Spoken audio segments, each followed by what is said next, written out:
he would step across the line. Habitually, he's a habitual line stepper. You make me happy. Thank you all for joining us on the Habitual Line Steppers podcast. I am Garrett Charles Langley Henson. And I am Terry, Ricardo the Shades of the Second. We are back again with another one. What's good? March Madness is here. We have a full hour preview in the oh, never mind. We don't give a fuck about college basketball. Nah. We don't hate on it, but it's not. We're not primarily talking about that shit, so we're not gonna give you a whole deep dive. There's, I'm sure, college basketball podcasts out there that you can listen to and get everything that you want. But not here, baby. Oh, have you heard about the white guy from Wichita State? Did you see him make a reverse layup? Sleepers, dog. Sleepers. Nah, we talked about that shit for a second. We were just talking about it before we started this, but I feel like the women finally got them in this year, bro. Hell yeah. I think they finally got them. As far as like excitement and players, I think the women definitely got it, especially with Bronny not being great and, the traditional powerhouses like Duke. Duke and UNC are okay, but they don't have like NBA top 5 talent. So it's like, do we care? No, not over here. We don't. And I feel like women's college ball looks more like pro ball than men's does at this point. Like, at least the women are running like high pick and roll, and they got the court spread out. They're taking step back threes and splashing. And the men, they're like 4 quarters. Right. They're like, dump this into Baycott and let him miss 3 times and get 2 offensive rebounds. It is kind of like hard watching non-NBA talent. Like, we know Baycott is probably not going to go to the NBA. So it's like, he might get a sniff, but like, I don't know, like the dude in Purdue, that fucking 7'4" dude, it's like, come on, bro. Like, he's probably not going to make the NBA. Like, it's like, okay, like I get it. Like 5 dudes from this year are going to be good. The rest of them are not going to do shit. So it's like, I don't feel like watching non-pros. Like, I wouldn't watch high school basketball. Why would I watch this? It's almost the same. And that's why we're not covering it. So what we are going to talk about are your Chicago Bears starting it off, making moves this week. They traded Justin Fields to the Steelers for a 6th-round pick that could turn into a 4th-rounder if he plays 51% of the games. You guys acquired Keenan Allen to give whoever you draft number 1. We have no idea who that person may be. Give him another what are the odds? What are the odds right now? Bet on them. Heavy. Right. Caleb Williams. Whatever the odds are, fuck it. Bet $6,000 to win $500. It doesn't matter. Right. It's a guaranteed money. You treat it like the stock market. If you can you beat inflation? If you can beat inflation on the bet, go ahead and put some money on it. Because Caleb Williams is going to Chicago. No, that'll be awesome. Let's talk about the man who just left Chicago, Justin Fields. We sat here 3 years ago, and I was like, Terry, you guys finally did it. After fucking 40 years of having terrible quarterbacks, you guys finally got a franchise cornerstone. He's going to be the dude who shines the light and leads you guys into a next era. And here we are 3 years later, trading a top 10 pick in the NFL draft for a 6th-round pick. Interesting. What are your thoughts? So, man, I think the league is wrong. I think the Bears made a huge mistake. Well, not a huge one, because I think Caleb Williams will be good as well. So it's like, I'm not too worried about what we did, but kind of fucking up the value of him and only getting a 6th-rounder, maybe a 4th-rounder. He probably will get a 4th-rounder because Russell Wilson. Come on, what are we doing here? But I don't know. I'm a little disappointed. Because like he definitely did show some flashes, but at the end of the day, like they don't see these players as players. They see them as cogs, just chess pieces.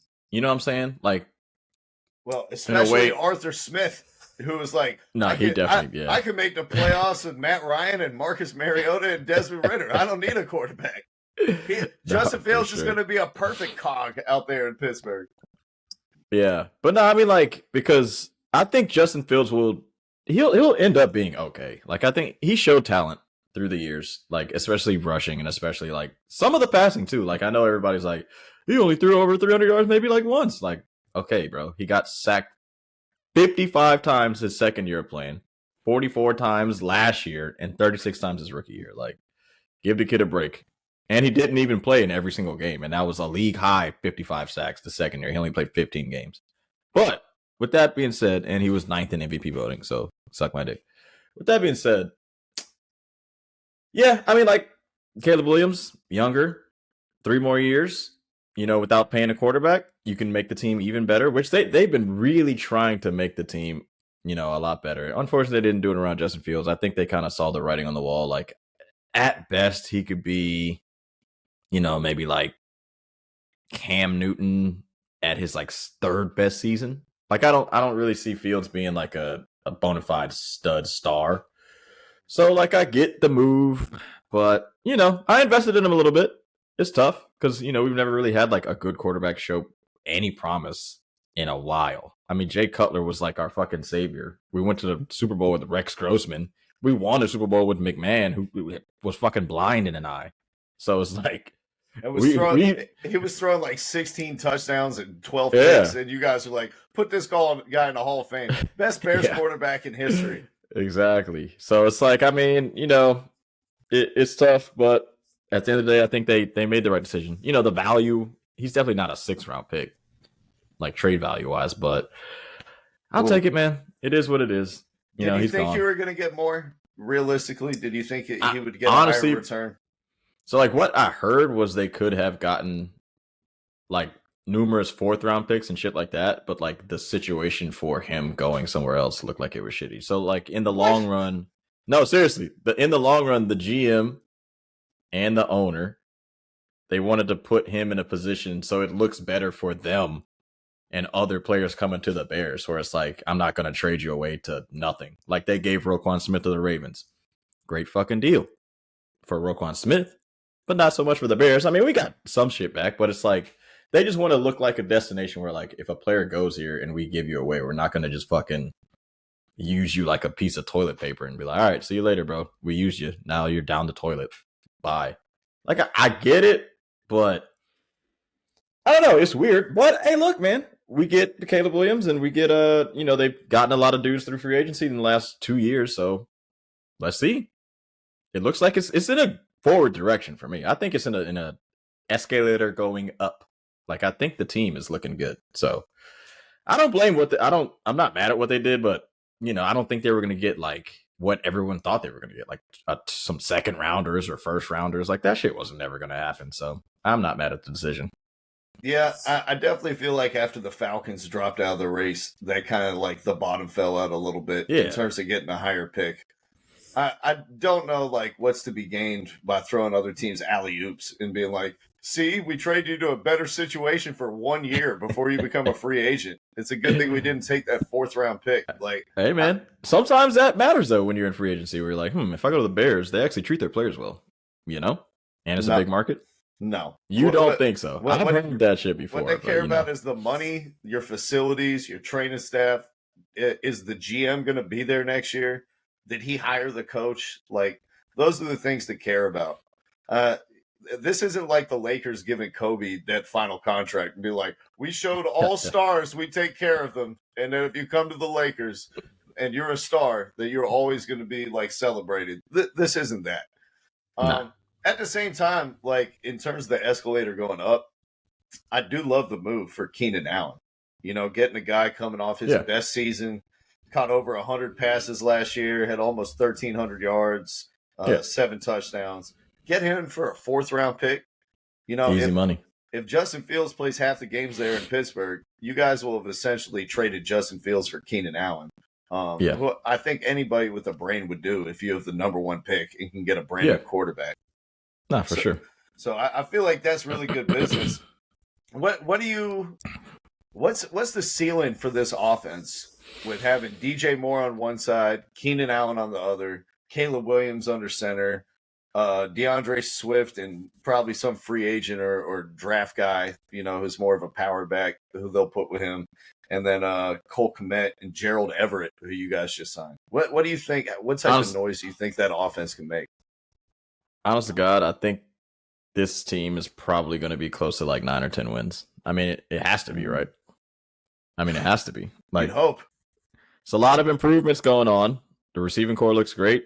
And essentially you're getting a better passer with Caleb Williams. You're not going to get a better rusher, but you're getting a better passer. So it's like, at the end of the day, I mean, with the improvements they've done, I'm looking at 9 or 10. Now the Packers are good. We saw Jordan Love. The Vikings, we don't know. They might be trash. You know, what they signed Sam Darnold to a fucking 2-year deal or some stupid shit. Vikings aren't going to be good. Let's be real. And then the other team, and then the Lions are okay, but you know, Dan Campbell likes to gamble, so we'll see how that goes up there. I mean, I like our chances. I think the team is really good. He's got the good right guard. He's got a good not right guard. He's got a good right tackle. Got a good left tackle. Got number 1 pick, and I think the number 9 or 10 pick. So, I mean, when you just look at offenses, like compare them to the Packers, who would you rather have? You know, Jordan Love, Christian Watson, Romeo Dobbs, and you know, Josh Jacobs, or would you rather have Caleb Williams, DJ Moore, Keenan Allen, and you know, DeAndre Swift and Cole Kmet? I mean, I like the team. Mm-hmm. What do you think about the team offensively? I think you're liking it. I think you like it. I do like it. I think y'all could be better than the Packers on that side of the ball. You know, go for it. In terms of the weapons, I like how they fit together. I think Keenan Allen is like a great security blanket, like the perfect type of wide receiver you'd want for a rookie quarterback who's just like a consummate pro, not boom or bust, Mr. Consistency. Every single game, you know what he's going to deliver. And I feel like DJ Moore can really be complimentary as the number 2 guy or like 1A, 1B type of situation. Yeah, not for sure. The question for me, which has been the question for the Bears for a while, is have they done enough to improve the offensive line? Hey, the outsides look good. Interior-wise, I'm not sure. I mean, I think there's still moves to be made. But with that 9th pick, I mean, it's a lot of directions you can go. You can ensure that you get some better, you know, offensive line play. Like they'll probably get like the 2nd best guard in that position, or maybe first. Just depends on who goes. Dude, what if y'all traded down and you were like, you went from 9 to 20 or something like that and got another pick, and then you're just like, yeah, I'll just take 2 guards in the first round. I can see it. I'm pretty sure they're going to pick somebody in that spot. Like if you have a position player, not like an outside guy, but like, I mean, not a receiver, like any position besides quarterback, like a top 10 pick. They seem to pan out a little more than the quarterbacks. Seem like the quarterbacks, you never fucking know. But those top 10 guys in any of those other positions, they usually turn out okay for the most part. So I'll take it. Just draft them, bro. Fuck trading out. Try to get a blue chipper in the draft. Yeah, man. Add a guy who's competent on the other side in free agency. Yeah, bro, do it because have you ever been this excited, like going into a season as a Bears fan? Not since we had Urlacher and the boys. It's been a while. I'm thinking like 2010, 2011, maybe. Yeah, probably. I would say probably after Hester got traded. I was like, all right, I think I'm out for a little while. I mean, like once he was gone, I was like, all right, this team sucks. When you guys are making him play cornerback and they're like, what if we put the ball in his hands instead of making him guard people? Yeah. So it's been a while. Especially like offensively, like watching a competent offense, like it's been a really long time for that shit. Not team success is one thing, but like an offense that could pass for more than 3,000 yards, that's been fucking almost since the 2012, maybe. It's been a long time, bro. You know, you've never had a quarterback that's thrown for 3,900 yards, much less 4,000. No, that's facts, bro. If you throw for 39 yards in today's NFL, that's like pedestrian numbers. You're like the bottom third of the league. It's kind of crazy, man. So you'd like to think Caleb Williams is going to change all that. It's a great time to be a Bears fan. I'm happy for you, brother. You didn't have much to root for in the NFL for a minute. You kind of detached yourself a bit from the game. Then, the Panthers, your little backup team, you can owe them for you have an interest again. No, you know what I mean? They've never been my backup. Fuck no. No, I was never on the. No, I don't give a fuck. I don't. Okay. The only reason I watch any of their games is just because it's on TV. Yeah. Besides that, I'm saying I think there were some seasons like the last 5 years where you probably watched more Panthers games than Bears games. No, that's facts. Yeah. Not for sure. We suck. The Bears are horrible. They've been horrible for a little bit, so it was fun watching Justin Fields, though. Sad to see you go, but, on to the next. Yeah, well, now Justin Fields up there in Pittsburgh with Artie Smith. There are all these calls to get Justin Fields down to Atlanta and pair him up when we had him coaching. Yeah. They have Russell Wilson there, who they signed for a league minimum deal. I think Russ is going to start the season, but I'd be curious to know, who do you think is going to be the quarterback at the end of the season when they're making a playoff push? That's not even a question. It's going to be Justin Fields. So the better question is, what week? And I'm the week guru of quarterbacks. After you hit Desmond Ritter last year on the nose. Hey, I know when a quarterback sucks, and I know when a quarterback is good. That motherfucker I saw, he's horrible. Fields has an arm. Russell Wilson, despite the stats, which looked pretty fucking good last year. I don't remember, I don't know off the top of my head, I think it was maybe 26 touchdowns and 7 picks. But something like that. I know 26. Yeah, but I don't think he's great. But it just depends. Like if George Pickens, if I was Russell Wilson, I'd be like, fuck it, man. This dude George is special. Just let me sling it. But I honestly, just preseason, we're really, really, really early in doing anything because it's before the NFL draft. But I'd say probably week 7. Oh, that's early. Week 7. That means you guys are getting a 4th rounder, not a 6th rounder. Well, the thing is, the Bengals are good, the Ravens are good, and shit, who's the other team? The Browns. The Browns. All 3 of those teams are good. There's no time to fuck around. If you think you have a decent team, go for it. If you think your team is going to suck, play Russell Wilson. Or maybe, fuck it, say Fields, let me see what you got, and if you want to re-sign him, go for it. But I don't think you're going to be good. Last year was kind of a fluky dookie bullshit. Some of those games they won, I feel like it's been that for the last 3 years in Pittsburgh. Yeah, but at least you had Roethlisberger for some of those. You're like, all right, maybe they could be okay. He's a veteran, but Kenny Pickett, we knew he wasn't gonna do shit.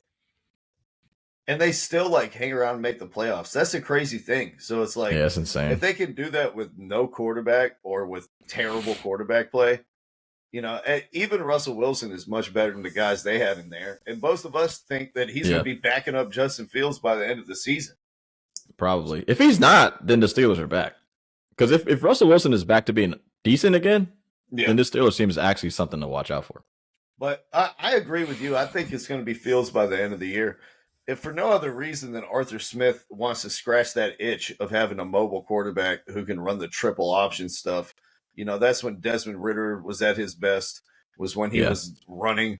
That's when Marcus Mariota looked the best, when he was running the ball. I think he wants a guy, Ryan Tannehill. He used his legs a lot down there in Tennessee. I feel like that's kind of the prototype that Arthur Smith really wants. And if things start going sideways, he's going to fall back into what he's comfortable with. And like you said, he just kind of wants a cog in the machine there at quarterback, and you just have to make some basic ass throws and not fumble the ball. And if Justin Fields could do that, which he hasn't shown the ability to, by the way, to make fucking wide open throws and not fumble the ball, he's going to be starting there. But then the other thing, like you said, if it all falls apart, they're on the hook for his 5th-year option next year if they have to make a decision. So it's if y'all are shit in the bed, you might as well see what this guy has and if he's worth committing $15 million to next year or something like that. You got to get an evaluation on him at some point. So I feel like the writing is just on the wall for Russell Wilson this season. It is, man, but I can see it going both ways. Either because I don't think the Steelers necessarily need someone to make a bunch of big ass plays. If they can kind of throw that phrase out, manage the game, they might be okay. But dude, Myles Garrett and those boys, the Ravens defense, and I don't know. I'm not sure about the Bengals defense, but they got Joe Burrow. So it's just a tough ass fucking division to just be fucking around, Yeah. You got to make that decision quick. And I think last year they fucked around too much. Kenny Pickett should have been benched early, super early. There are no quarterbacks who wear 2 gloves who are good. That's not a thing. No, that's facts. If you're wearing a glove on both hands, you can't throw the football. There's a problem there. Yeah. So, All right, that's my expert analysis about quarterback play. For more, you can check out my Patreon. hey, you didn't give a week. I'll give you guys one nugget from the Patreon. If your quarterback has 10 fingers, they have a better chance of throwing the ball. What week though? What week is Fields going to be starting? Or you think Russell's going to start the whole season? I'd have to look at the schedule. Like, do they play the Bruh. Ravens and Browns in quick succession? Because You're talking about it might, as soon as he plays the Ravens and the Browns in like close weeks, he's getting get him up Miles out of Garrett there. fucking dunks on his ass. Yeah. Actually, that's a good question. Let me see. I'm actually look at that, and we can take a little deep dive real quick before we move on. Can Russell Wilson make it through the Ravens? That's the question. Ooh, Whatever man. that is. Both of those are going to be tough, man. Let me look at the first 6 weeks real quick.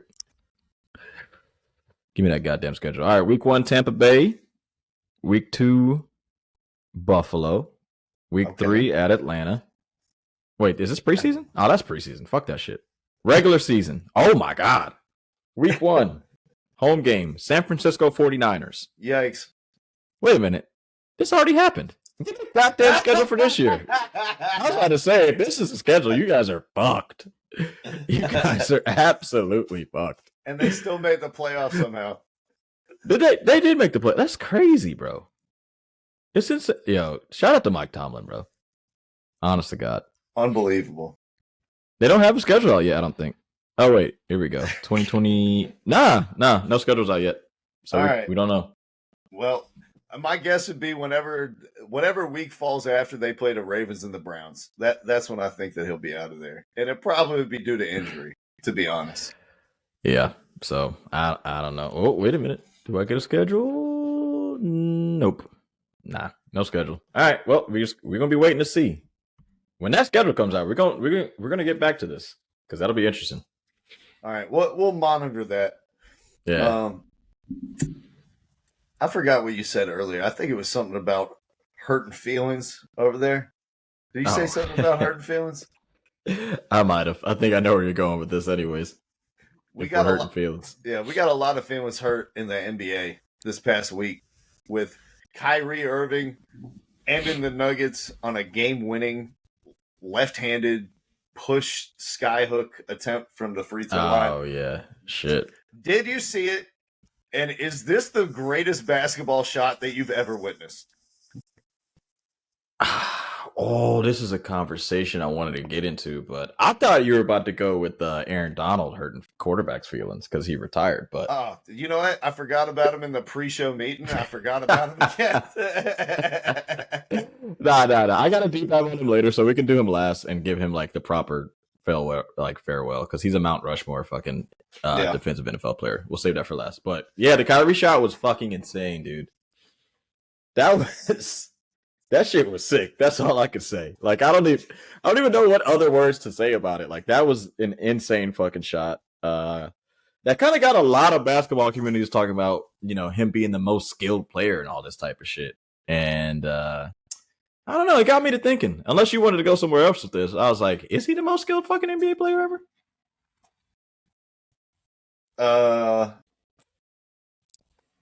No. You don't think so? Five-level score? I'm trying to think.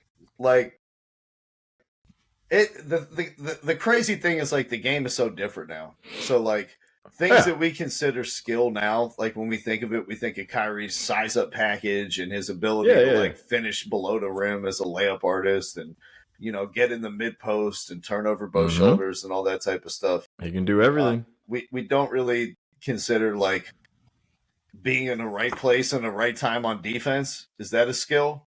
Being able to that can also be a skill. Lanes, rebounding. Like, that's a skill. LeBron James is the most skilled basketball player who's ever played. You think that's LeBron, huh? Yeah. I mean, hey, what can he not do? We're on the same page. You're fucking right. I was gonna say it, but you beat me to the punch. I didn't think you were gonna say it because you're not like the biggest LeBron fan I've ever seen in my life. But yeah. Just in terms of like collection of skills and completeness of the resume, I think you got to put LeBron number one between LeBron is probably the protect- top one. protecting the rim, guarding on the perimeter, the He does defensive it all. IQ, and then posting up, being a point guard, 3-level scorer, backing the basket, initiating the offense, being able to like hunt mismatches and get everyone in the right place so there's not anybody in the way and he can just go to work, seeing plays before they develop. It's LeBron for me. Yeah, LeBron's number one. Jokic is up there for me. Also, I like Kobe's up there. I would say Kobe's maybe like top 5 in that conversation. I mean, Kyrie, offensive skill, he's got it all. Defensively, you're right. Sometimes he's a fucking Swiss cheese. I don't need like. He's pretty. I was like, were you about to call him a Swiss Army knife? Hell no. After when was this that one time you tried to defend Kyrie as a defender? Was that like a year and a half ago? We burnt the tape. I don't know. I don't know if that ever existed. Kyrie Irving, he's like a Swiss Army knife that only has like can openers and spoons on defense. There are no actual knives. Yeah, no, facts. Nah, but yeah, I mean, he's up there though. As far, even if you do add defense to like just skills in general, like he's still up there. He's like because his offense is crazy. Don't sleep on Larry Bird either in this discussion. Larry's up there too. For all the talk about how Kyrie made this shot left-handed, and we saw Anthony Edwards shoot left-handed in the skills challenge. Larry Bird scored 40 with his left hand in a game for fun. No, deadass. I think Larry Bird has more skill than Magic Johnson and all of them. Like he's probably the most skilled player in the 80s. Like it's not even close. Yeah. So, even though he doesn't have the handles that Kyrie had, I think he definitely has a whole bunch of other skill. You can't steal it from him. Nah. That's the thing, right? bro. People people get fucking like so enamored with the fucking handles and sometimes the shooting ability. Like his shooting percentage has never been the best in the league. So it's like, oh, calm down with it. He can do whatever the fuck he wants at any time. Like, honest to God, I think Tony Parker's a better finisher at the rim than Kyrie. I ain't got the stats in front of me, but seeing shit with my own eyes, I'm just saying. Incredible. I mean, Tony Parker had points in the paint. He was like top 5 almost his whole career. Yeah. Up there with big men. That's a good callback, Terry. That's a good one. I think Kyrie is just like so artistic with it that you're like, crazy. It looks crazy. Kyrie kind of has the Ronaldinho factor where you're like, I'm not sure you could do that. You know what I mean? Whereas Tony Parker was kind of like the Messi, where it's like, I'm just going to be hyper efficient doing the same shit, and it's coming, and you can't stop it anyway. No, that's facts. But yeah, Dallas showed some fight in that game though. If we're strictly just talking about Nuggets versus Dallas, that kind of gave me some hope for Dallas because I kind of started to write them off, but the number of bodies they kind of threw at Jokic and the outside shooting and the spacing and everything, I could see that being a decent little matchup. And having 2 clutch killers, the Nuggets they're the best team in the clutch by far, but. If you got Kyrie and Luka Doncic on the other end, like on a night-to-night basis, that's a toss-up. Yeah, dude. Because Luka is fucking nice. Yeah. It's just the team thing hasn't really gotten there yet for me. You know what I'm saying? He hasn't really had like that team that really could like take them over the top. Like because I mean, shit, man. If you fucking even if I swap Luka and Jokic, I mean, I know Jokic does a lot of things for Denver that Luka probably can't do just because of size and shit, but the teammates that fucking Jokic has are perfect for him, and Dallas hasn't really figured out like the guys to put around Luka to be the best situation for him. And like Hardaway's been hurt a lot because he's a knockdown dead eye shooter and he plays decent defense, but it's just injuries and everything. Like Porter and Gordon and Caldwell Pope and fucking Jamal Murray being at times, honestly, I would say better than fucking Kyrie in his prime. Like efficiency wise, like scoring and shit in the playoffs. Yeah. I can put him right there, neck and neck. So it's like Jokic got that perfect team. Luka just hasn't had it. But if he continues to play like he's playing this year, what is he getting? Like 34 a game with 8 assists and 8 rebounds or something stupid like that? I mean, come on, bro. Dude's a fucking legend, bro. God, get to the 4th seed, he might take that MVP from Jokic. I ain't gonna lie. I don't know about all that. 14 games left. Wow. His stats are stupid though. Look how easy SGA got leapfrog. Didn't even mention him. Guess I was right about that guy. No. SGA still the guy for me. I'm just trolling. Though. SGA's still the guy. The media is just that, like, I think last year Jokic probably should have got it. So, like, they always, if you give the person the shit during the right year, then you don't have to do all this makeup shit. Because right. Jokic having 3 MVPs just doesn't sit right with me. And Shaq has 1, and Kobe has 1.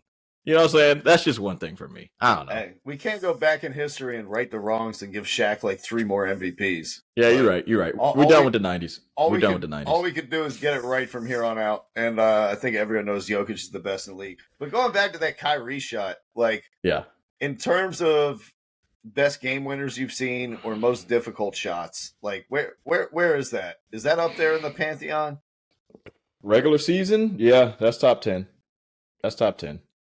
That LeBron, no, but that was a game winner, that was a game winner though, right? Yeah, that was a game winner over Jokic last second. Yeah, fucking game winners. That's up there. Kobe's got the bank shot, that bank shot 3, the one-legged joint. Yeah, that shit was kind of crazy, and that might have been a tire. I don't even know if that was a winner, but D Wade's got the fucking half court block Amari and then fucking sling that shit half court bank shot. 3. That was a game crazy. winner. Yeah, that was a insane one. I think that LeBron one versus the Wizards took that to overtime, so that kind of takes that out. That bank shot 3 off the Kevin Love. Oh sling, yeah. That was insane, but that wasn't a game winner though. He did have that bank 3 against Orlando in the playoffs. Yeah, that one.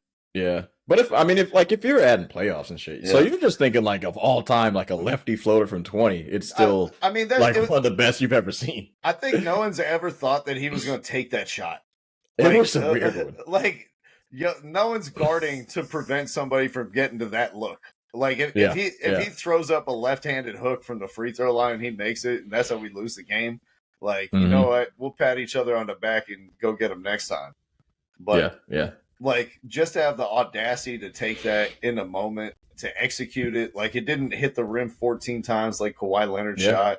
You know what I mean? Yeah. Like, he meant to take that and make it, and he did. Like, I put it up there with that Steph when he pulled up against the Thunder. Remember from OKC 40 feet to win the game. That one was crazy. I watched that shit with Kevin like live. Like, we were about to go out, and I was there. That game was insane. Yeah, I was there too. Shout out to Kevin Alba.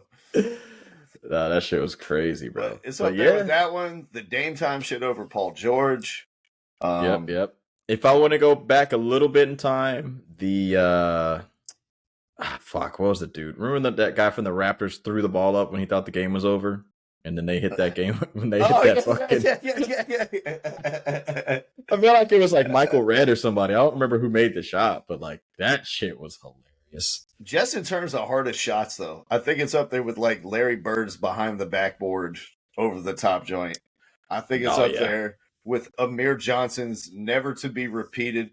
You remember when the backwards tap? Yes. Yeah. The two-handed scoop over my head one time pass that went in. I think it's Jazz. It's in the same pantheon as those for me. It was an incredible shot and a week full of incredible plays, man. Jalen Johnson, I think the next night just turned Austin Reeves into Greg Paulus on national television. Dick. Oh my goodness! Dick right in his face. That was insane. One of the reporters is like, we got the sideline view, we got the slow motion view. He was like, I wonder what it looked like from your view. Austin Rivers like, you don't want my view, bro. Oh God, I would have tried to get in front of that or get ahead of that pause, but I would have tried to. I'm like, hey man, it happened. Please just let it be. Like, I don't want to be here anymore than you guys do. I only scored like 13 points in that game. Like, get me out of here. They're like, stupid. What are you thinking in that moment? He's like, make sure I close my mouth. Yeah, right? Just leave him. Don't talk. Oh my God. Yeah, that one was wild. one of the dunks of the year, dude. It feels like Jalen Johnson's doing it every single week now. You know, like we Yeah. were so used to John Collins baptizing Yep, people yep. on a weekly basis. Like Jalen Johnson was like, yeah, I'm going to do that and more. Yeah. Nah, he's been playing pretty well. How before we get into that crazy dunk, how the Hawks been doing since Trae Young's been out? Pretty shitty or what? We're starting Viet Krejci. Who was that?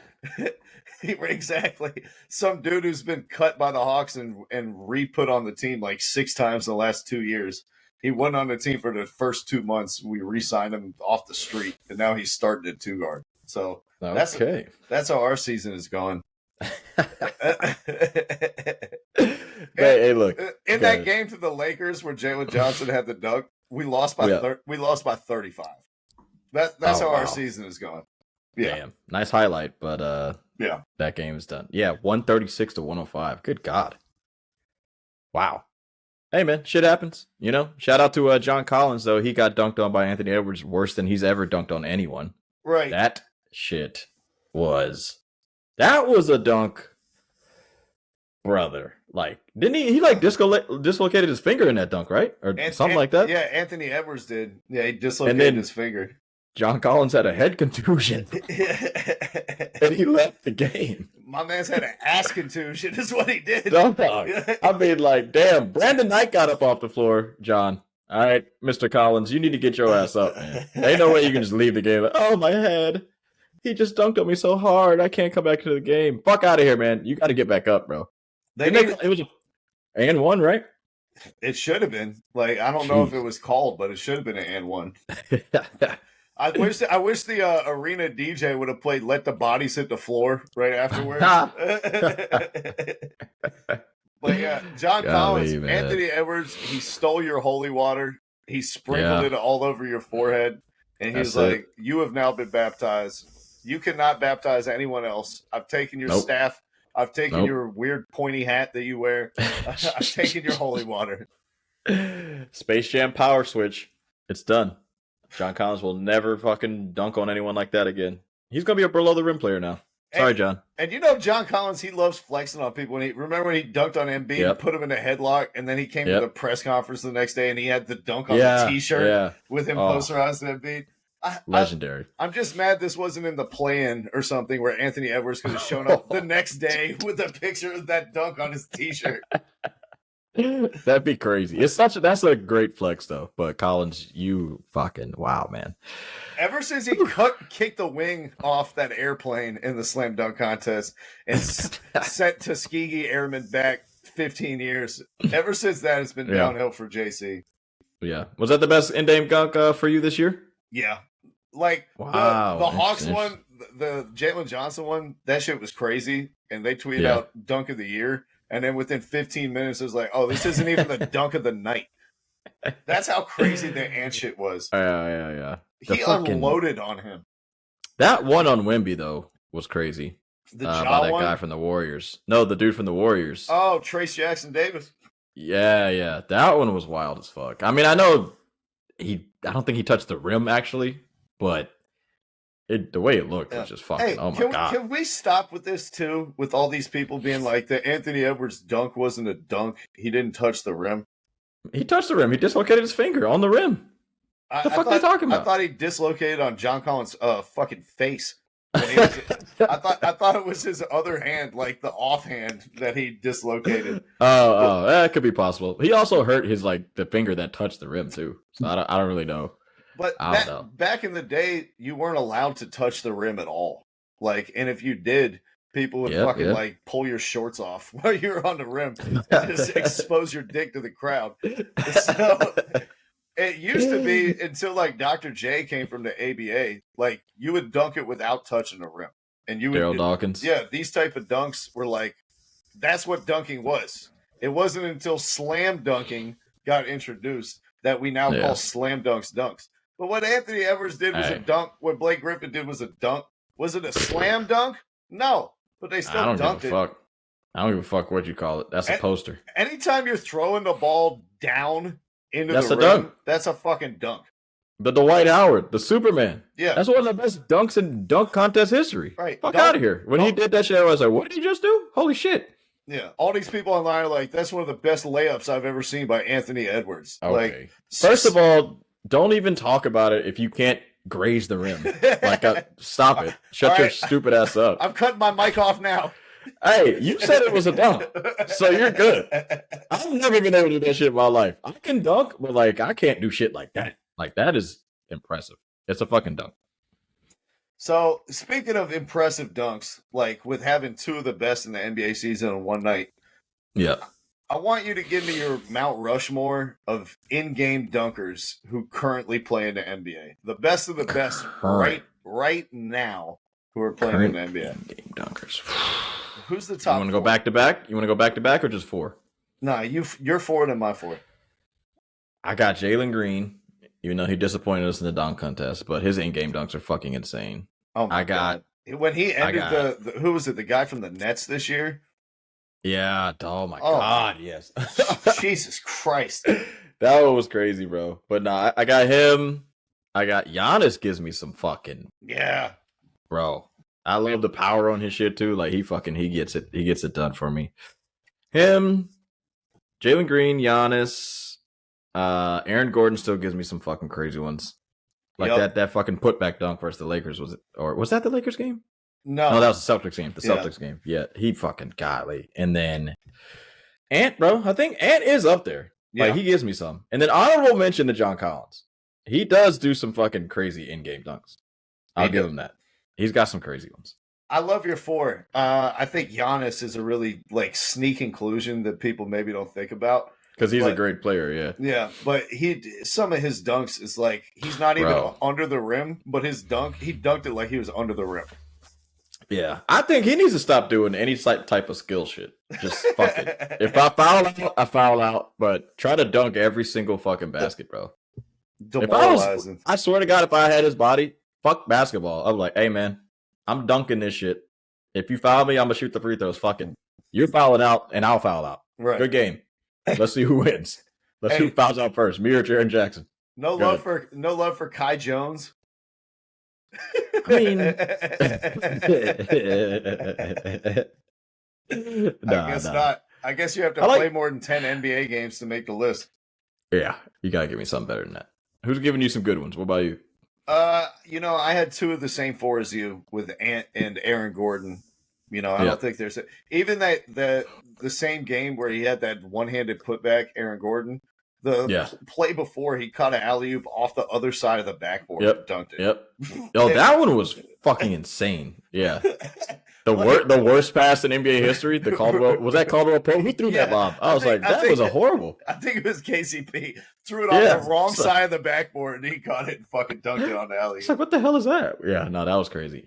So Aaron Gordon, Anthony Edwards, we don't need to say anything more about those two. I'm going to go ahead and put Jalen Johnson in there just because I watch him every single week. He's got some. He gets a body every fucking week, man. He's got some. Your boy's got some bunnies, and he does a little bit different than John Collins, who, like, most of his come from alley-oops. Jalen Johnson will be like, no, I'm the old LeBron shit, where it's like he gets a rebound, push it in transition. No one's going to stop the ball. Okay, I'm putting it down on top of your head. And then my last one, we kind of forgotten about this guy some because he hasn't played a lot this season. Missed a lot of last season with the gun charge. Ja Morant cannot be slept on in terms of the in-game dunks. And he was you said currently playing. He's not playing right now, though. Yeah, which I guess is, he's out injured, but he's playing in the NBA this season. He's a current player. But, I got you. Patty cake. He got Wemby this season. I think he was the first person to really get Wemby like that. Yeah, he got him. He's got some nasty ones. I mean, if we're saying anyone, he's probably number one. Like, he's got some bodies, bro. Yeah, he's a lethal ass fucking 2-foot jumper, dog. Like, I've never had the 2 jump. I've always been a one-legged guy or 2-footed jumper. My bad. I've never had the 2-foot jump, but people who can do it. It just comes out of nowhere, bro. And there's nothing you can do about it. That's why they got so many bodies. Like, they just explode up into the air like 40 inches, and you're like, what the fuck? Get out the way. And they're gonna be looking like Reeves. He'll be switching hands doing it too, going like from right to left, and I take off and switch to the left hand and pull it down on your head. Like He's got some crazy ones, man. Malik Monk's got some of those too. he does He's too. got some fucking stupid ones.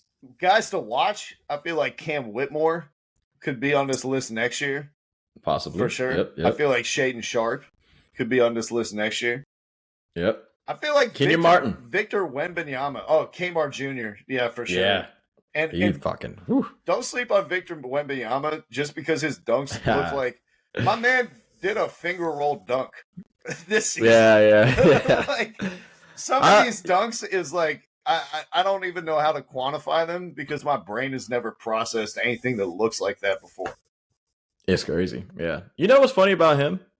And I remember we were talking earlier, maybe 20 games into the season, and I was like, I'm not sure about this guy and the hype and all that. But I don't know if he's ever going to get injured. He doesn't really jump a lot. I think he's doing the Jokic. Yeah, he's doing that Jokic shit. I'm like, this dude, he doesn't jump. He's not going to get hurt. He's not going to sprain his fucking ankles. I love it. Dude, I want him to play it. Just imagine once he gets like that Giannis type of body, like year 5 Victor Wembanyama, when he's a grown man and has been lifting weights for 7 years in a row. Maybe. If he gets like that, he might. Who knows? You know, hopefully he doesn't stiffen up like Anthony Davis. But if he can if he can add like 20 pounds of just straight muscle, I mean, even Rudy Gobert did it. Like the way that he just puts his shoulder into people, and then like I only need 2 inches to go dunk up over you. When he's knocking somebody back a half a foot, he's going to be absolutely ridiculous. Yeah. And the way he is pretty fluid in his movement. I mean, Anthony Davis was as well, but I want to say, I mean, like, because Anthony Davis is pretty bulky now, but he doesn't look super muscular. Like, Giannis is, cut as fuck. Rudy Gobert's pretty fucking cut, too. So, like, hopefully Wemby looks a little more cut, even though he's skinny. So, hopefully he'll end up more towards that direction. But you just never know. He's pretty young, so you never know how his body's going to look. But AD definitely doesn't really look fluid anymore, bro. But, yeah, if Wemby's 245 or 255, in the next couple of years, stop it. Yeah. Like, this dude's going to be getting 34 a game with 4 blocks and fucking 2 steals and 16 rebounds and 5 assists. Like, it's just done. 2K created player nonsense. Fucking mutant. You saw that, like, the nutmeg he did this year. Oh, my God. The blocks are insane. I know, like... Dude, he had that one block on the 2-on-1. I forget who they're playing. When he was, like, at the free throw line, they make the pass to the dude who's underneath the basket for a layup or a dunk. And in one step, he turns and blocks the ball. Like, he's 10 feet away. And honestly, bro, like, I'm going to put a challenge out there to the voters for all the awards for NBA. We can't get lazy with certain awards. Like, we don't do. Remember when everybody shits on everyone who says best player, best team, MVP, right? Yeah. Sorry, Jason Tatum. We're not doing it. That seems silly. Don't do it for Defensive Player of the Year. Oh, best defense, best player on the defense. Rudy Gobert. That is not how the shit works, bro. You put Rudy Gobert 1-on-1 with a guard. Cue the music. Get him dancing like the moonlight. Stop it. Victor, he can do a lot of different shit. Rudy, great shot blocker, great rim protector. He does all that. As far as switchability, pick and roll defense, I'm not doing it. Passing lanes. Exactly. Plus, like, all the other dudes on the team are decent on-ball defenders, so that makes Rudy's job a lot easier. And he looks better defensively because on Utah, they fucking sucked. Like, I can see all those awards on Utah. But for Minnesota, all the dudes are pretty good at D, except for Cat. And Cat's a power forward. You're never going to see a fucking big pick and roll and Rudy go like, they just switched that, so stop. Rudy Gobert, good defender, love him, but stop it. 1-on-1, no, Jokic eats him up, Embiid eats him up. Like, stop. The fuck out of here. I like what you're doing here with the Wemby watch for Defensive Player of the Year. I think he's on that trajectory. That might be something that we explore in the coming weeks. When we talk about possible 6 Men of the Year, Defensive Player of the Year candidates. Definitely want to keep an eye on. And his fluidity at 7'5" is something that's completely unmatched. Now, speaking of fluidity, Terry, the Western Conference, the bottom half, it is fluid. It's changing night to night. There are a whole bunch of teams clumped together, all vying for the same spots. Yep. Right now, in the 6th, 7th, and 8th place in the West, we got the Kings, the Mavs, and the Suns, who are Yep. all within a half game of each other, vying for that Mhm. last playoff guaranteed seed and to avoid the The play-in. 6th seed, yeah. Below them for the 9, 10, and 11 spot, all those teams are within 3 games of each other between the Lakers, Warriors, and Rockets. Rockets trying to steal that last play-in spot and accelerate the timeline. Yeah, good luck. Good luck. Ime. We know that the Clippers are probably going to be the 4 seed. It's either going to be the Most Clippers, likely. Clippers or the Pelicans. Or the Pelicans. They're one Yeah. game apart from each other, so Yeah. that's something to watch. But I would imagine it's the Clippers. Out of those first 3 teams that are bunched together, the Kings, the Mavs, and the Suns, who do you think is the worst playoff matchup for the Clippers? Oh, hold on. Are you talking about for the 3 spot? You're saying for the... I'm saying, who would they want to avoid? Like, because we know they're going to make the playoffs. Who's the one team that they're like, you know what, I don't want to see them out of this group?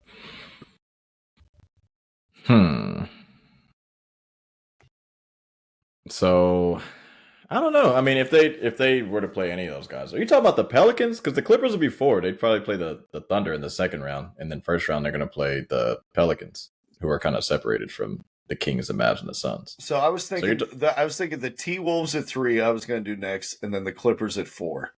Oh, okay. Shit. So why don't we start with the T-Wolves? Who do the T-Wolves not want to see out of that group? Because one of them is going to be matched up with them.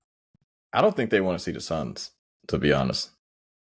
The T-Wolves and the Suns, that shit is fucking lunch meat. Booker, KD, like who's gonna guard KD for the Wolves? Who the fuck, like Jaden McDaniels? Yeah, he's getting cooked. KD's scoring fucking 40. D-Book and Beal. Beal's got to be healthy. I mean, and Allen with the shooting.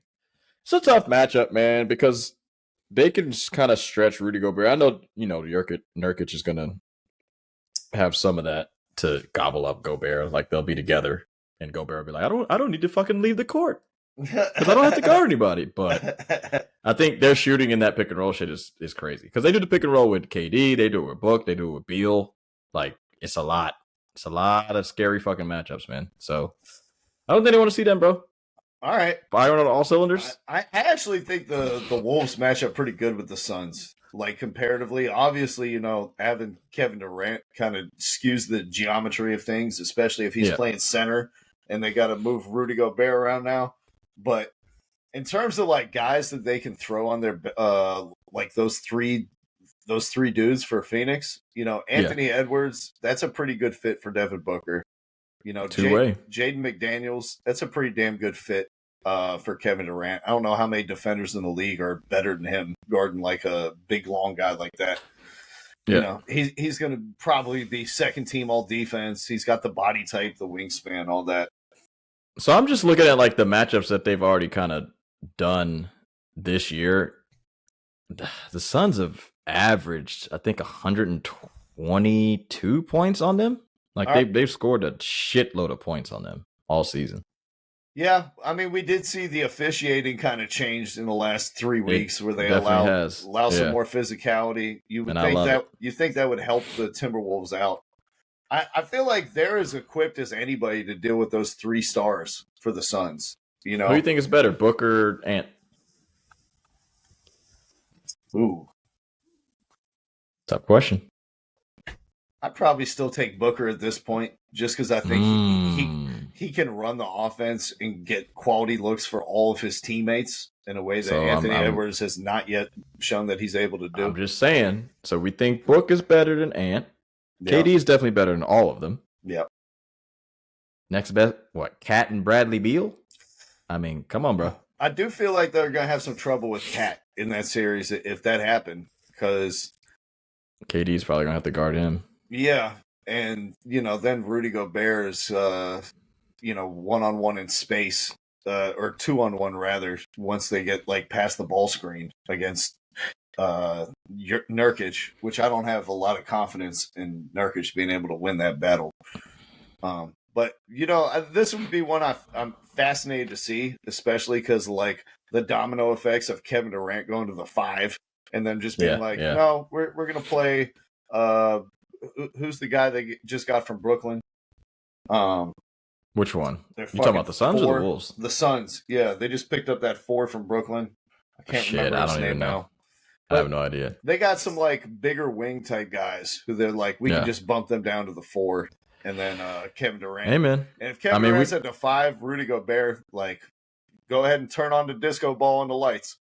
Yeah. Actually, I looked at the wrong team when I was looking at the Suns and the T-Wolves. The Suns and T-Wolves only played once. Suns scored 133. T-Wolves scored 115. They played 2 more times, April 5th and April 14th. So that'll be kind of cool. Those will be ones to watch. The T-Wolves got a tough schedule coming up towards the end. For me, to be honest, the team that I'd be most worried about if I was the Timberwolves, the Dallas Mavericks. Yeah, Luka. Yeah, Luka, Kyrie, the shooting everywhere. If PJ Washington can ever hit a 3, Daniel Gafford is starting there now. Yeah, he's playing well. You know, they got 2 good bigs they can match the Timberwolves with him and Lively. And it's just like, who has the brawn to disrupt Luka? Like Anthony Edwards, maybe. Everyone else is a little too light in the butt. I think Ant is too light. Yeah, I feel like that'd be a great way to get Anthony Edwards into some early foul trouble, is allow him to guard Luka from the opening tip. I like it. It's going to be offense on offense. Yeah, that'd be shootout, man. I would love to see that. That's a tough one, bro, but Dallas' defense is fucking trash, bro. Yeah. It's really bad.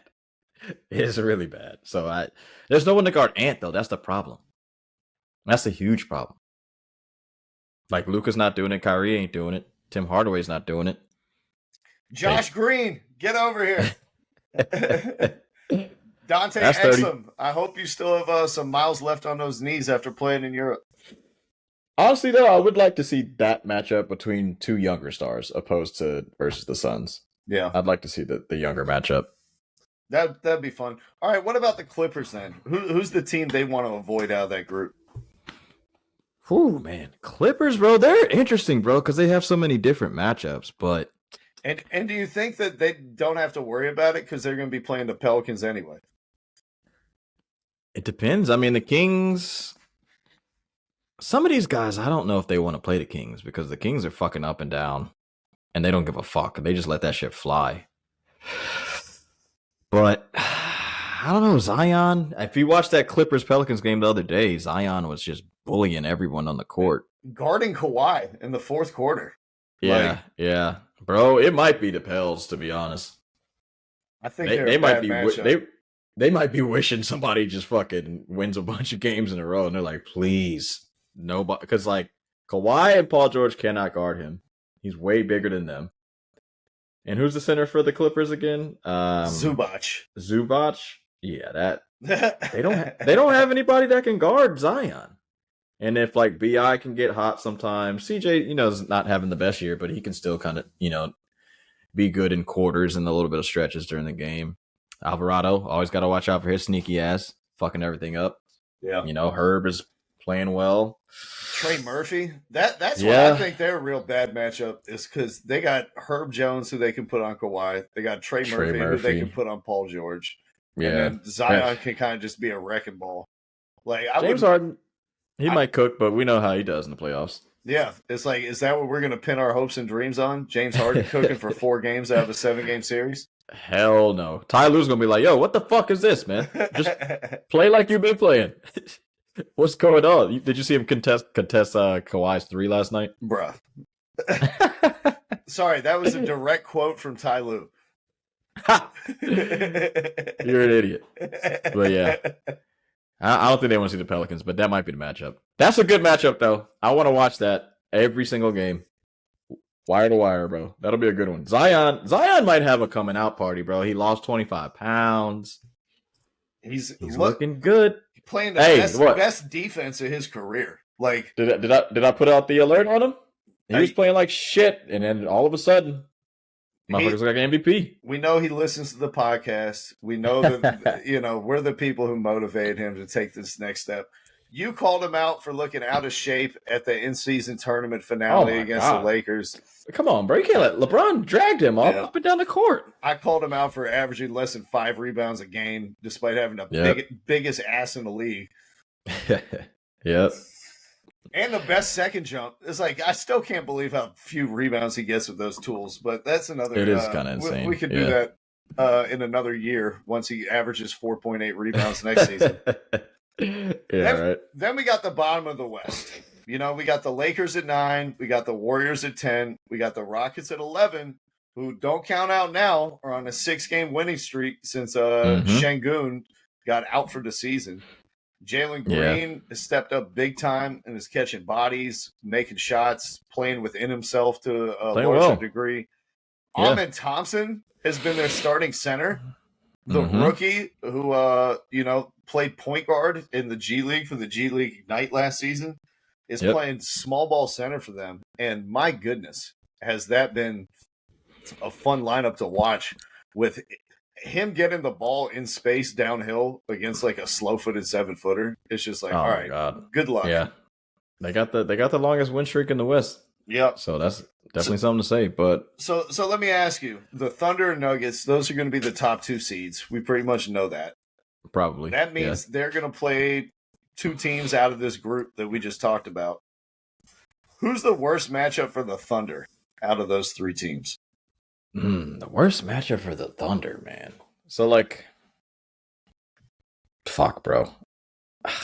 That's a tough one. I think neither, to be honest. I think probably the Lakers because of size. But then on the yeah. Well, I mean, hey man, if you're a better team, sometimes that shit doesn't matter. But I think mostly because of size, because they can't stop SGA. Like the Lakers cannot stop they can't stop a fucking guard in the whole NBA. I love Austin Reeves, but everybody loves because he's a Laker, and pretty much only because he's a Laker, he has a lot of hype about his like defensive ability. But guards come up in LA and fucking destroy them every single night. So I'm pretty much done with that conversation. But on the other end, it's just Chet, man. Chet, Jalen Williams, they just don't have the girth, man. They ain't got it. They don't have the size. They're not big enough. That'd be a scary one. I would rather the Lakers get the 7th seed if I were them, because we know that they somehow, in some way, can't beat the Nuggets. It's a close game every time, but the Nuggets get them every fucking time. Yeah. And they're doubling off of MPJ and doing stupid shit like that. But I love Steph, but they also can't guard guards. Like Kuminga, he's coming into his own. Wiggins, I don't know what the fuck's going on, but I think SGA is going to go silly on them, and the 3-point shooting kind of matches up with the Warriors. So, yeah, I agree, man. I think it's the Lakers too. I think that's a bad matchup for the Thunder, relatively speaking. You mentioned the size, how they don't really have a lot of front court depth. Yeah, AD goes crazy every game. Chet is a rookie. He's avoided injury. We know the physicality, ramps up big time in the playoffs, and you're going to be the victim of some hard fouls and some stray elbows, and they're going to test his frame and see how durable he is. And then like the experience factor too of SGA's played in 4 playoff games, 5 playoff games, I think. Yeah, with CP3. Yeah, and LeBron has played in 200. He's played a lot. He's got the most points in the playoffs, right? Yeah, by far. I mean, this motherfucker's creeping up on every single playoff stat. Like, he almost has like the most threes, the most rebounds, the most assists, the most points, the most steals, the most blocks. Like, he's fucking just lives in the playoffs. So and then he looks good. The last thing for me is like in the playoffs, you have to be able to win a couple different ways. Like you can't just ride the one thing that you was your calling card during the regular season and be like, other teams aren't going to adjust to this. We don't have to make any adjustments. We just run our system and we're going to get good looks every time. Like the Denver Nuggets can do that. Nobody else can do that because Jokic knows how to beat every single coverage that you throw at him. He can adjust on the fly with the players around him. This is going to be the first time going through that for this Thunder group. The first time they're going to see 8 different coverages in a quarter. The first time that you're going to see a team play 2-3 bigs together against you guys. Like, you're going to have to be able to win in multiple ways, and it can't all just be like dribble handoffs and pick and rolls and all the stuff that they like to do. So, just in terms of LeBron, like having the basketball IQ and the experience and knowing how to navigate the highs and lows of a series, and then the size that you mentioned, and the versatility, Like I think that would be the worst matchup possible for the Thunder, and Lakers definitely the team they want to avoid. For sure. What about the Nuggets? Is there anyone out of this group that you think troubles them, or do we need to kind of include the Kings, Mavs, and Suns as well, just to even make it competitive? Yeah, the Lakers and the Warriors probably don't have anything. The Warriors especially. But I think of those two, the Warriors have beaten them recently, right? In the past 2 years? Because I know that the Lakers haven't beaten the Nuggets in 2 years. Like the Nuggets are 8-0, I believe. Yeah, did the Warriors beat them in like when Murray was out? They might have.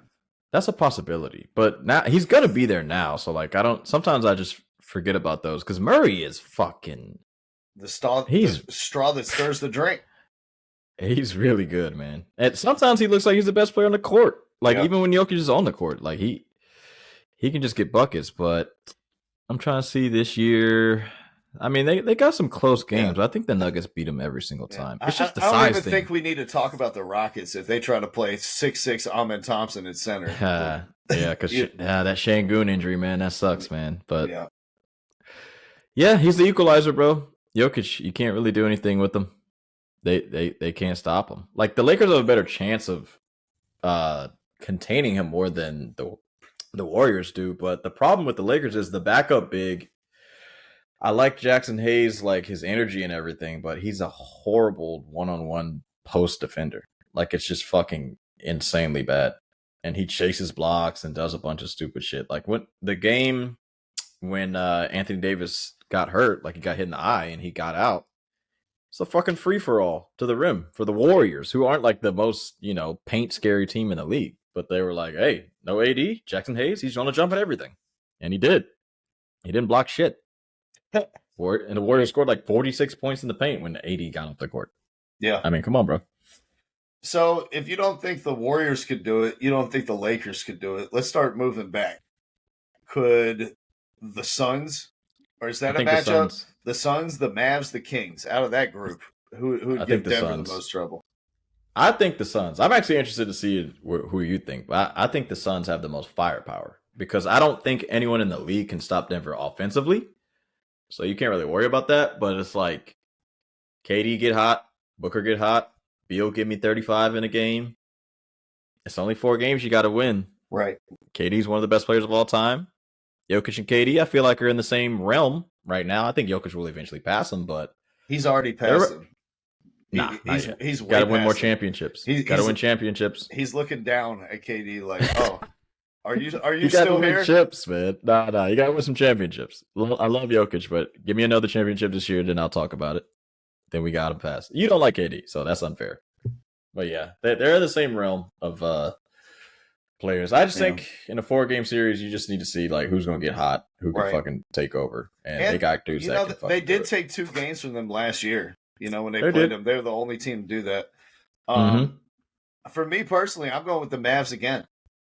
We just saw them beat them the other night. I don't know how many of these left-handed hook shots Kyrie is going to make at the buzzer, but but it's still they showed for a single series, with those 2 guys, anything could happen. And I'm not sure who's guarding Luka, to be honest. Like when it comes to the Nuggets, you gonna put Aaron Gordon? You gonna put Aaron Gordon on him? That's as good as Aaron Gordon is. I don't love that matchup for them. I like him more. Is he fast enough? It's not even the fast enough. I think it's like the eagerness part that like Luka kind of uses your eagerness against you and will allow you to get like a half step to a spot and then have a counter and get somewhere else. Pump fake you, get you up in the air. Like he's super skilled. Yeah, I don't love that matchup there. And then obviously Kyrie on Jamal Murray or KCP. That's it's going to be hard to turn off the water when it comes to that. So I don't think the Mavs have enough to get it done for multiple series in a row. But like if those 2 are at a scorching level of heat, like anything could happen in one series. Yeah, I think in that one too, it'd be like Lively and whatever that other kid's name, Goddard or Gafford or Gafford. Yeah. Kind of what they can do, but then like the X factors, Porter and Hardaway, which one of you guys is going to give us 26 one night, Right. and just light it up and be unstoppable. I think those are kind of going to be the keys. But I would honestly, of all the teams, I think I'd like to see that shit, man. Because I think Luka and the Joker, they take that shit like serious. Yeah. Like they're good buddies, but they really want to beat each other. Like they really do. And they haven't gotten a chance to go against each other in the playoffs, and I think that'd be fucking, oh man. Lights, As camera, an NBA action. fan, I'd love to see it. Yeah. Yeah. And honestly, of all the teams, Kings, get the fuck out. NBA, do whatever you got to do. The Kings got to go bye-bye. They got to start losing because we got to see LeBron, Steph, KD, and Luka in the playoffs. Pelicans, that's a tough one. Right One of now- them is going to be out. Right now, One of them is going to be out. Right now, it looks like the Warriors or the Lakers. One of the two of them is not making it to the second round of the play-in. We don't know, just though. how I mean, everything is. Because all of those teams can beat each other, so that's the thing. The Warriors, I don't know, man. It's tough, bro. Most likely the Warriors are not going to make it, but we shall see. Steph, you got to show us something, man. You got to show us something, dog. Because he's getting older, and LeBron beat them, 2 years ago in the play-in? Yep. When they had to play the Suns or whatever the fuck and lost. But Steph, you got to show me something, dog.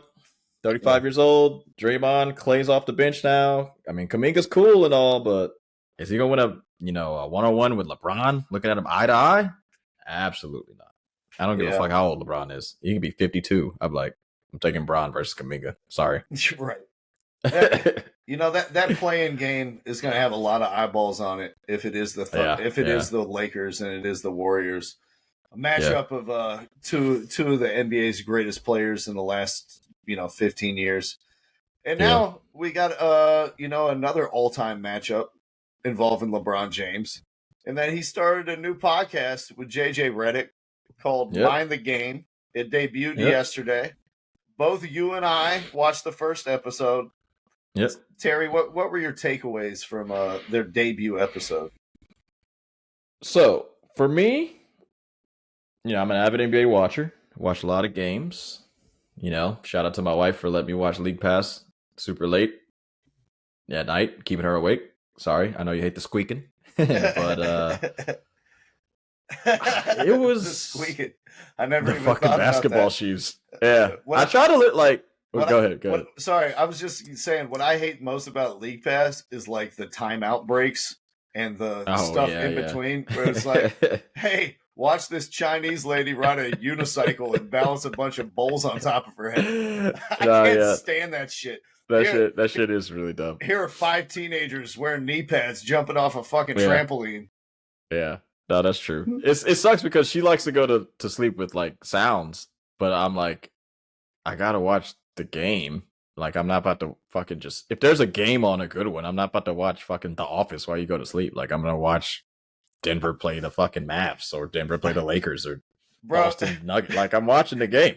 If you're really trying to give her insomnia, turn back one of those bubble games where you could really hear the squeaking at 100% volume. Yeah, that shit was insane. But as far as the pod is concerned, I think all basketball pods should definitely watch out.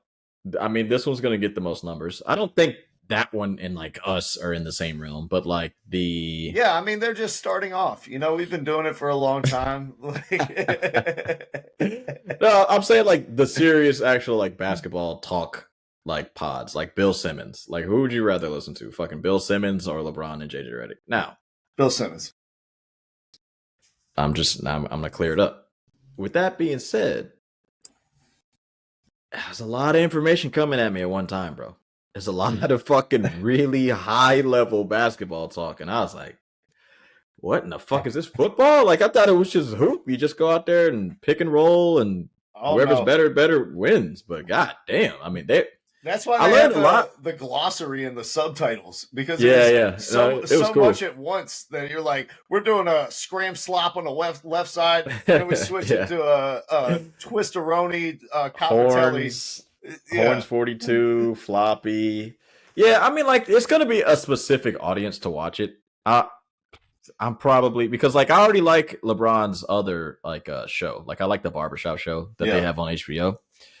And I'm more interested in like the NBA stories opposed to like the deep dive into like basketball IQ and all that type of shit. Like, Right.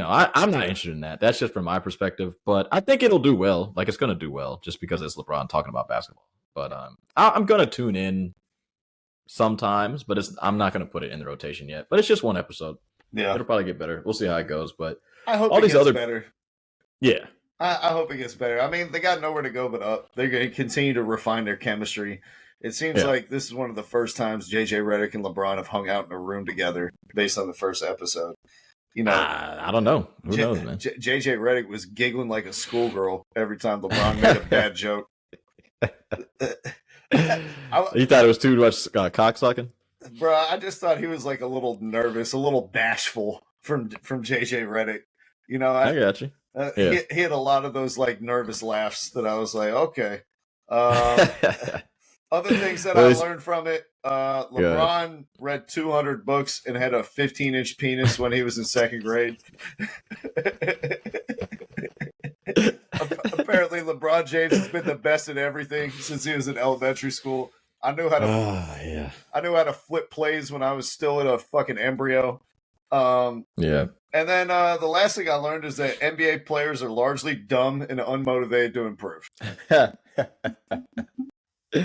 I think a lot of nobody.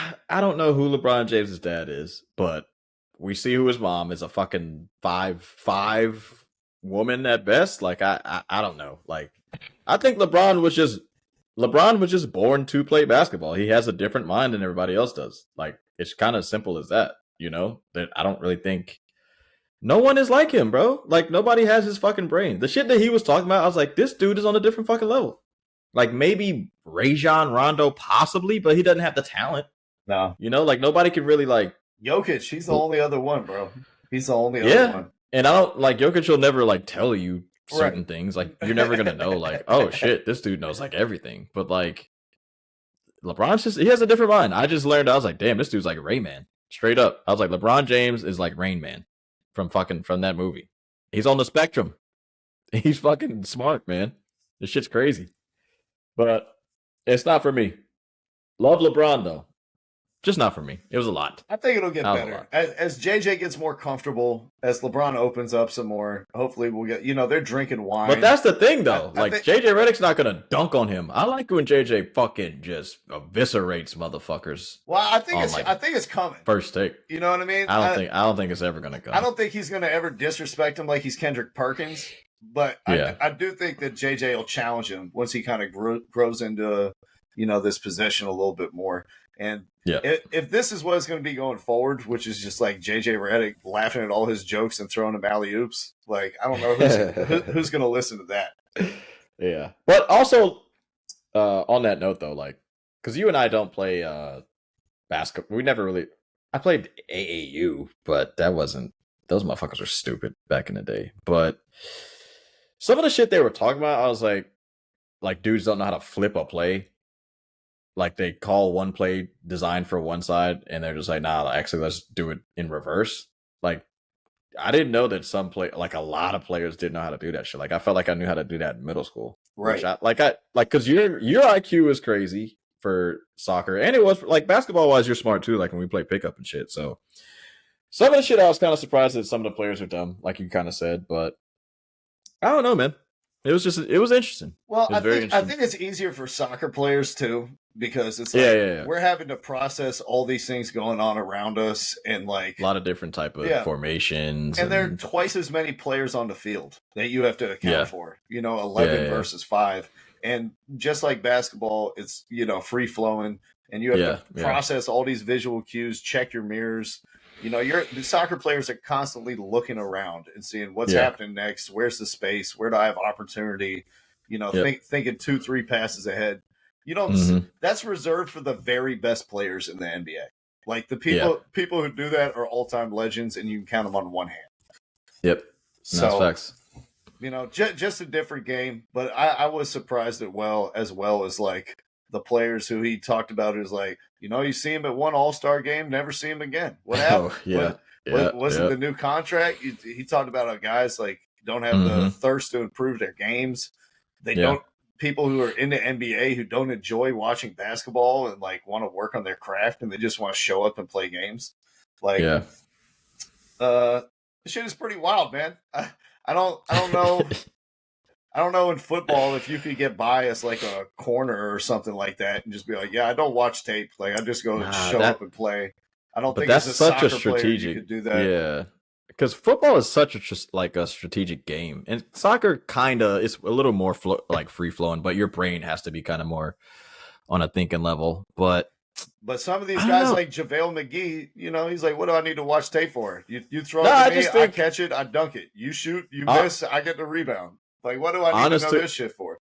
honest to God, though, like when you look at how few people actually play in the NBA and like the height of the guys, and you kind of look at it, it kind of made me think. I was like, I guess he is kind of right in a way. Like maybe I didn't love basketball, but I'm fucking 6'7" and athletic as fuck. Like I guess I have to play basketball. Like if I can make $20 million, you know what I'm saying? Like some of these dudes that aren't, you know, exactly the smartest, but they're so freakish they have to play. Like, and especially most of the dudes that are 6'10" and up and like 6'8" and shit, you're like, I mean, if you're fucking 6'8", you might as well try basketball. You might not know anything about it, but And if you can't dribble, you can always play volleyball. well, the thing is, like, who are the guys we think see the game? I would say I'm not gonna call them like have a low IQ, but like are kind of one dimensional. Like Zach LaVine. Like I don't think Yeah. he's like No. the smartest dude, but he fucking Yeah. can get you 28 points in a night. He's gonna make over $400 million in his career. You know what I'm saying? Like I don't. He sees the game like how Nani saw soccer. Except, bro, like he doesn't have to be a genius. He has a fucking 46 vertical leap, 46 inches. He can shoot out the lights out. Like the fuck, I need a basketball IQ for? I can score 30 easy, sleeping. I mean, come on. It's more simple than you think. Plus, it can be taken over by one person easier than almost any sport, any team sport. You wonder if that's like kind of I don't know, just kind of over the last 15, 20 years, there's been like a Mhm. big shift from learning the system. Like the triangle offense. I remember I read a book with Jason Williams, the guy who shot his fucking cab driver, not the one who's Yeah. on television. And he was like, I tried out for the Lakers, and he was like, I couldn't even fucking play for them. I couldn't grasp the triangle offense. He was like, y'all figure that shit out. I can't do it. Dennis Rodman notably took a long time to figure it out in Chicago. And I feel like there was this big emphasis on solving problems as a collective unit back in like the 90s and early 2000s. And now everyone is like, how do I solve this individually? Well, I do crossover to a snatchback to a hezzy. Then I get to the rim and I have all these finishing packages. I do a rip through and a fucking Euro step, and I switch hands and use the rim to avoid the shot blocker so he can't catch me. And it's like all these things individually of how do I beat the man in front of me. And it's not so much that next level that we see from Jokic and LeBron that's like playing chess with all the pieces instead of just trying to figure out, how to beat the man in front of you. Yeah, no, that's true. And like you said, I think the reason that Jokic and LeBron being 39, like you would never think, someone that old can kind of do the things that he's doing. But the dudes that have that high level IQ, the game is becoming a little easier. Like, and they're not being challenged, in some of the games you watch. But I don't know. It's interesting. And then, something to look out for in the coming days in basketball. I'm going to be looking at the game a little differently, It is kind of cool. Thanks, But, LeBron. Yeah. I'm not going to watch it. You want to move on to one more great before we get out of here? Yeah, man. I forgot him in the beginning. We came back to him. Aaron Donald retired from the NFL. Big Aaron. Super Bowl champion. I don't even know how many times Pro Bowler and All-Pro. Probably since his rookie year, every single season. Like, I got it. On the Mount Rushmore, right up there with Mean Joe Green and all the other great defensive tackles that we've ever had. So what do you have to say about Aaron Donald? Aaron Donald. Fucking just the scariest dude I've ever seen in my life. Him and Ndamukong Suh. I wish Ndamukong Suh was better, but like Aaron Donald did what Ndamukong Suh did in college. Right. But he did it in the NFL. Like a defensive tackle with 111 fucking sacks. He's got 8 All Pros. How bro. many seasons? Was it 10? It was 9. Jesus. 2014 fit 1, 2, 3, 4, 5, 6, 7, 8, 9. Is that 10? Either way, averaging it's 10. over 10 sacks, or what is that? Over 11 sacks a season for your career as a defensive tackle. The down 10 years seasons. and the up years, that's the average. Yep. So he was All Pro his rookie year. And actually, he was All Pro every year except for one. My God. Defensive Player of the Year 3 times. Rookie of the Year defensive, of course. God damn, bro. This dude is a fucking beast, brother. And did all of it while being double and triple teamed every play. Like, yeah, no one ever lets him get a one-on-one, and he's like, yeah, he beat the guy and get a sack. Every single sack he has is like he beat 2 offensive linemen and a tight end or a fullback who was trying to chip, and he still got there. Yeah. So number of players with 8 All Pros or more. Aaron Donald, defensive. Aaron Donald, Lawrence Taylor, Reggie White, Bruce Smith. That's it. That's it. He's special, bro. And Bruce Smith played 19 years. So think about that. Yeah. And so he did that in 11. Yeah. Or in 10. 8 out of 10. Yeah. 10 years. And he was still really good last year. Like, he's just retiring because he doesn't want to go through a rebuild and do all that shit in the trenches. And he won his chip. And he was the reason they won. Like, yeah. He was, honestly, he was a Super Bowl MVP. I don't give a fuck. Like, the voting system is dumb that you can't wait until the end of the game with the technology to vote. But, whatever. Yeah. He's an absolute beast, man. He's been the best player in his position almost since day one. Last year, I would say he probably was like second or third, but there's an argument for him being, first in his position. So he's a fucking beast, man. And he's on the Mount Rushmore for me for defensive players. I love him too because he's like one of these weird body type guys. You know what I mean? Where he went in the league and they're like, well, he's only 6 feet tall. He's only 280, 285 pounds. Yep. He's really undersized. He doesn't have the longest arms. There are all these questions. And he's like, no, this is all an advantage. Like, I'm just as strong, if not stronger, than everybody in the league. I got a point of leverage that allows me to get underneath them. I'm way faster and have a way better quickness in like small spaces than everybody.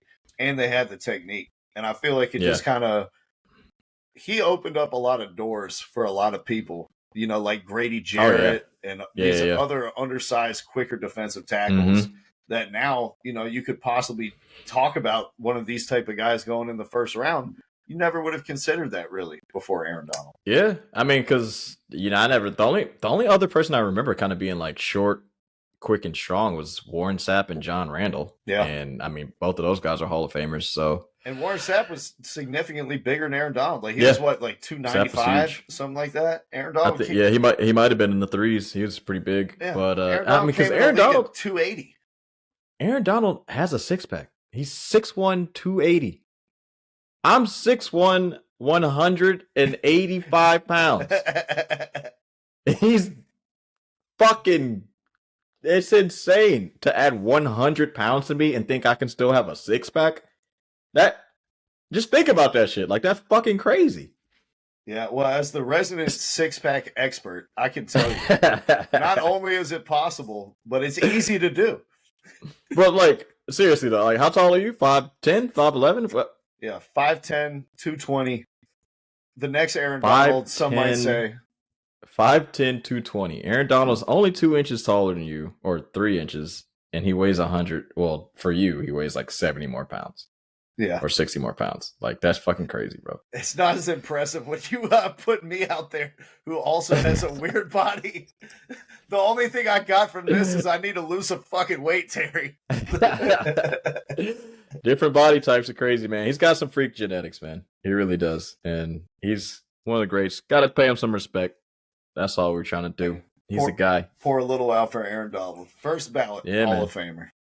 Yep. He's there. All right, man. That's it.